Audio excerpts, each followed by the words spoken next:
Join, joint, joint.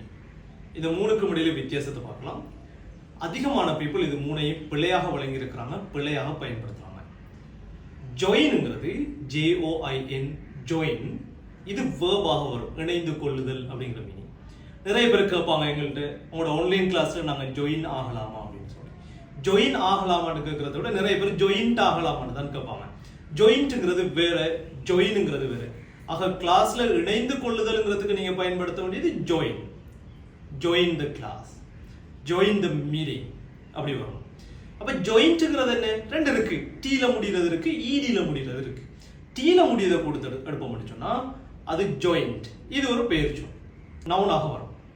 எப்படி for example, இப்போ எங்களை கையில் எடுத்துக்கொள்ளோம்னா இது ஒரு ஜாயிண்ட், இது ஒரு இணைப்பு, இது ஒரு ஜாயிண்ட். ஜாயிண்ட். இப்ப சிலர் இதை சொல்லி தான் கேட்கறது ஜாயிண்ட் ஆகலாமான்னு சொல்லி. That's wrong. அதே மாதிரி ஜாயிண்ட் இருக்கு, ED சேர்ந்து வரும். இது நம்ம ஃபர்ஸ்ட் சொன்ன joined past and past participle ஃபார்மாக வரும். ஐ ஜாயின்ட் தி கிளாஸ், கிளாஸ்ல இணைஞ்சு கொண்டோம் அப்படின்னு. சோ இந்த ஜாயின்ட் பாஸ்ட் டென்ஸாக ஜாயின்ட் ED வரும். சோ ஜாயின்ங்கிறது verb, ஜாயிண்ட்ங்கிறது noun, ஜாயின்ட் ED சேர்த்து வரது இந்த verb பாஸ்ட் பார்ட்டிசிபிள் ஃபார்மாக இருக்கு.